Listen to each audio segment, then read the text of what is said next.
wanted to do a little video.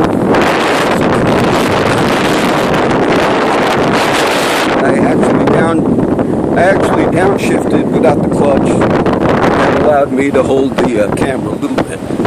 I just did. Maybe if they come up, we'll do a little more, and I'll have one of those guys hold it. That's my son-in-law and Jesse. But I want you to see, we cruise like that. So, but it's hard. I can't. You need two hands. It's a clutch. So I did a little bit for you. Today I normally do I'm trying to get out of the wind. And Sunday I normally review the notes from the church. Now Jesse is a Iraq vet. It's another one. I've talked about a few Jessies that are Iraq vets. But Jesse's an Iraq vet. And I hang with Jesse. He's a friend of my son-in-law. So I think he's going to want to talk. In 2 weeks, a friend of his is coming in. And some of the guys that struggle with some of the issues, the vets. So I think we're going to do something like that. The verses, I read along, and I don't know, hopefully you're going to hear this video. The verses are, it was interesting.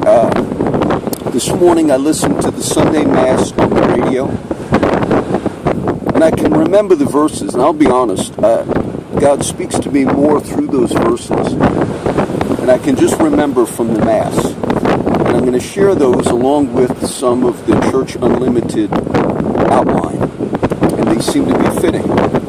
But in the Mass, even though they're not preaching in the way a Protestant church preaches, if you pay attention to the verses, God will speak to you, at least to me. It was from Deuteronomy. And this morning when I woke up, I was thinking, I have a schedule that I keep, but I miss a lot of the interaction with the guys in the streets. So I always debate whether or not I'm going to, see some of the guys or not. But there are reasons, some I've spoken about. But the verse today was from Deuteronomy. Now, I'm familiar with it, okay? I didn't have to look it up, but the priest read it. And it said, "The word is nigh thee, even in your mouth and in your heart." You do not have to go up to heaven to find out what God's command is for you, for someone to bring it down. Now, this is Moses speaking in Deuteronomy. Nor do you have to go to the depths, to hell, for someone to bring up what you're supposed to do. But the word is right by you, even in your heart and in your mouth. Now, Paul, it spoke to me because oftentimes in ministry, we're saying, where's the next location? We always want to be on the move, at least for me. I want to go out of the country. I want to renew my passport, and I want to do a lot. But God said, look, there's a lot of opportunities around you, which I have done for many years. I'm not new at that. You've seen a lot of my friends on the streets. So that spoke to me.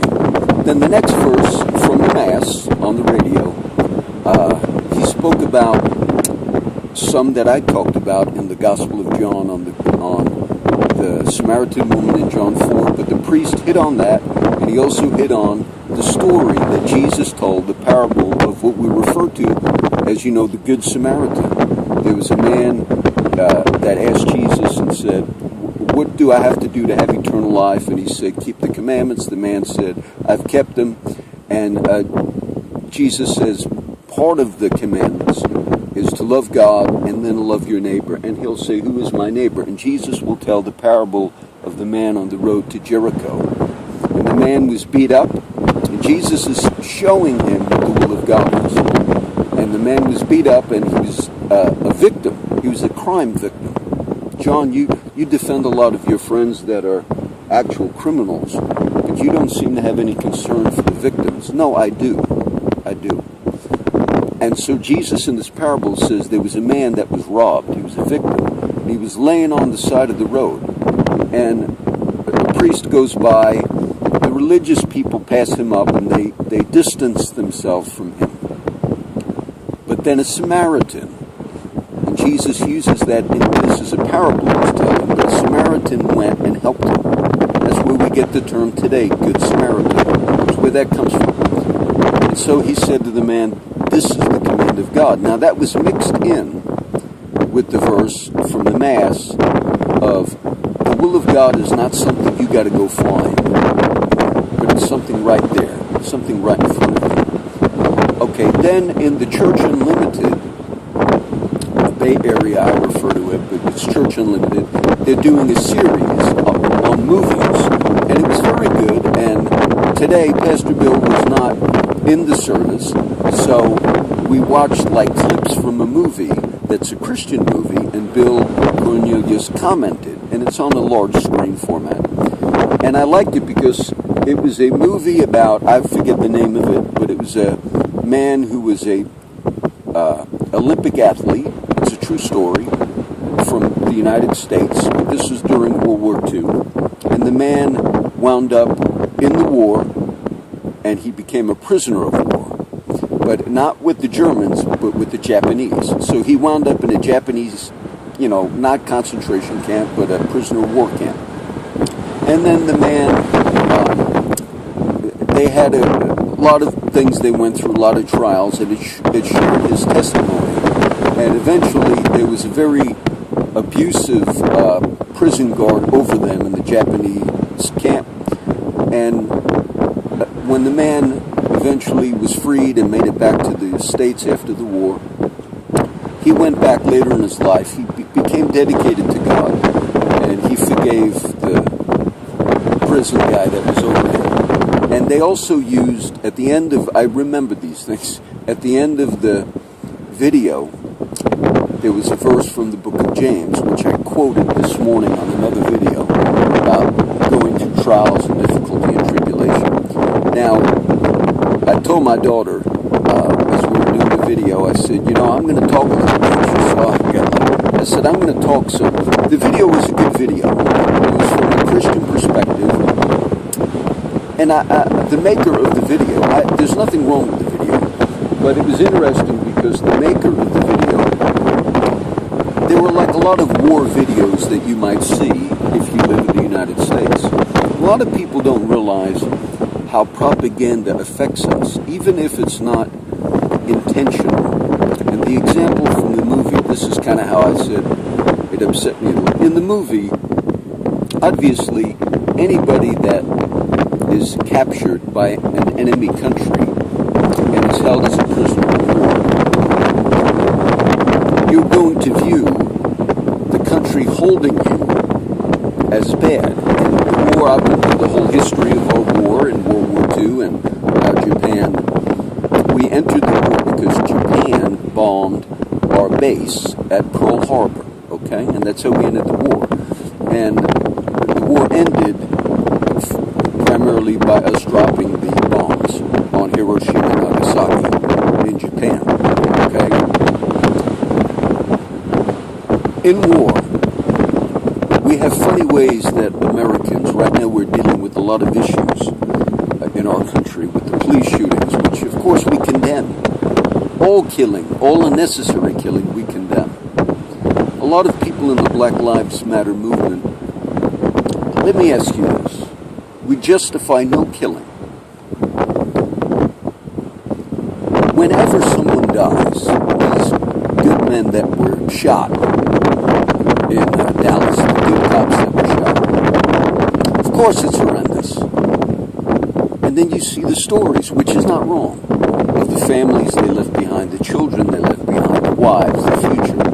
Let me ask you, when you see an incident, whether it's a black person that was shot by an officer and killed, and maybe it wasn't a true, people debate, well, if it was involved in a crime, officers have the right to use of force and deadly force, but there's certain criteria before you use deadly force. Now, what about the innocent ones in the sense that maybe people got pulled over for a tail light, which happens a lot. This is aggressive law enforcement that some cities and municipalities do in order to get money. Now, say if, because of an accident, the officer did not intend to shoot one of the recent ones, the black man, though there was a young girl in that vehicle, a child, and a girlfriend. Now, maybe out of fear, he did that. That's what it looks like. That's going to be investigated. What do you feel like, though,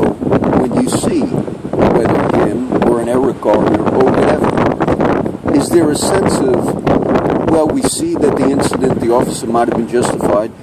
But do you see clips, you, as whoever you view, do you see the humanization of those victims? Now, I'm not justifying. I'm glad we have humanized the victims of the sniper, the police families, and it's okay that we do that. But we have a tendency when we see maybe somebody accidentally got murdered in one of these cases, and we don't humanize in the same way. In the same way. In no way is that meant to say any killing is justified. But what that shows you is some people in the Black Lives Movement are saying the way we are responding as a society when there is an accidental death, even if the officer felt justified because he felt his life was in danger, we still do not respond as a whole the same way. John, do you have the same concern for victims? You know, a few weeks ago in our paper, about 2 months ago, there was a mother of a child who was murdered on the island. I remember the lady, the stepmother who killed the child. Her name was Laura Day. She's on my prayer list. She's in prison now for the murder of that child. She took that little boy, I think he was 5, she took him swimming to purposefully allow him to drown because she was with the husband, the father, and the ex-wife had rights to visit the child. She did a wicked thing. She figured by drowning. His name was Tyler Schring. Now, this was a few years ago.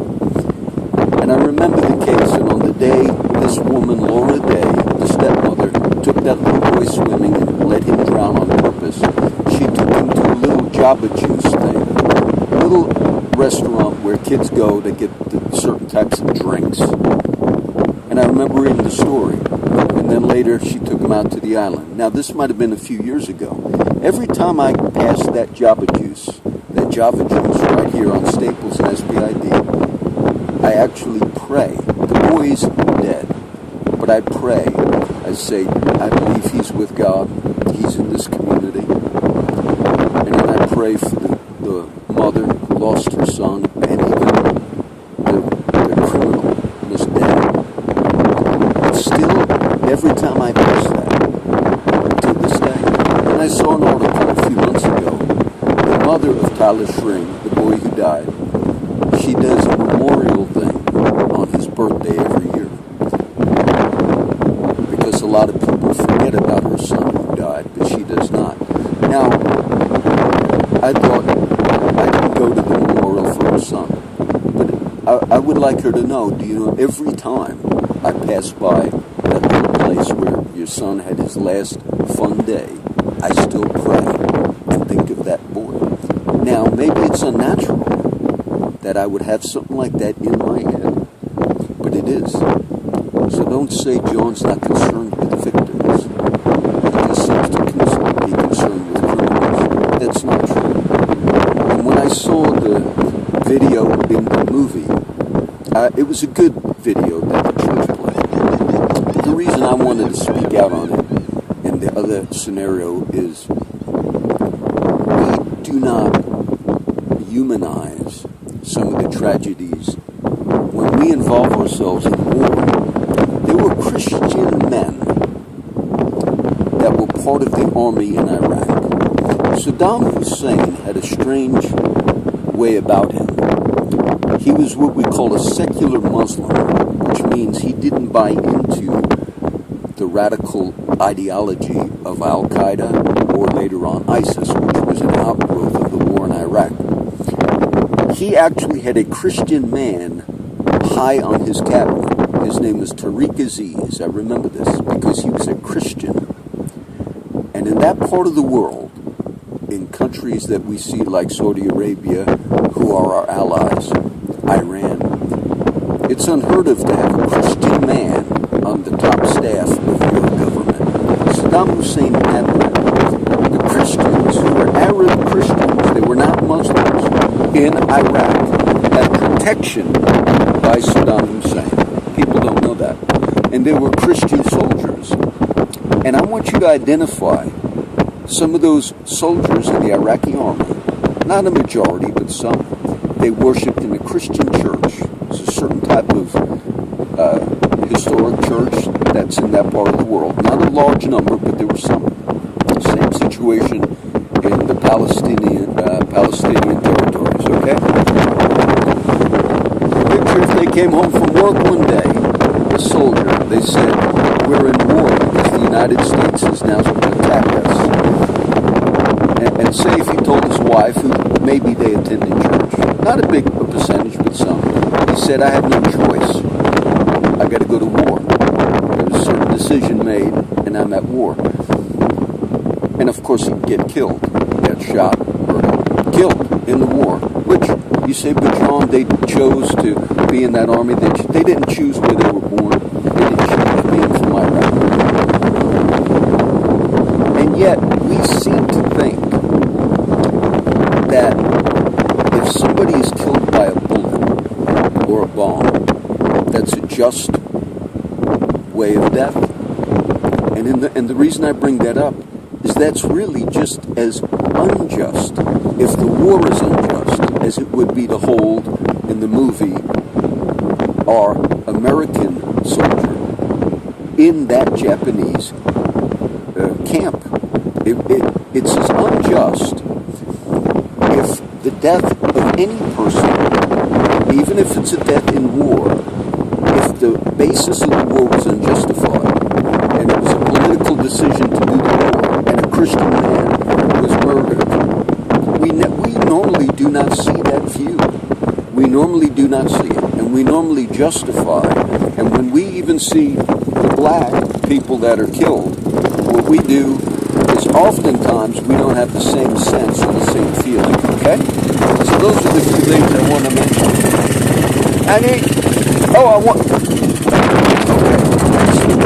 That's a message for today. Anthony, I'm doing the video. I tried to ride.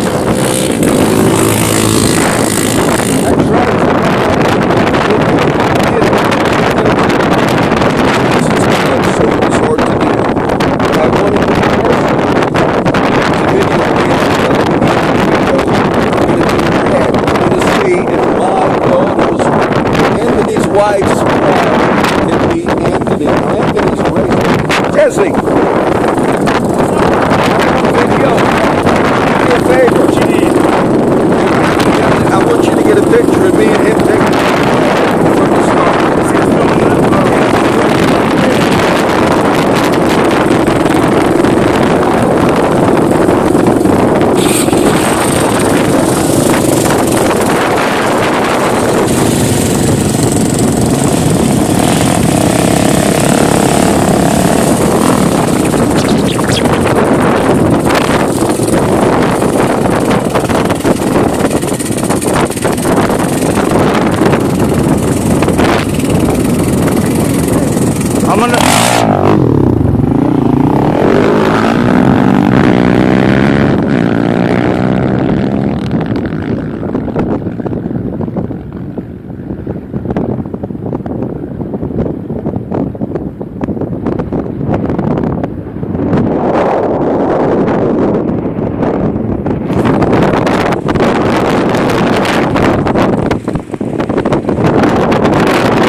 you putting that on. Next time I'm going to have Yeah, when Frank comes out. I took off at the start on purpose.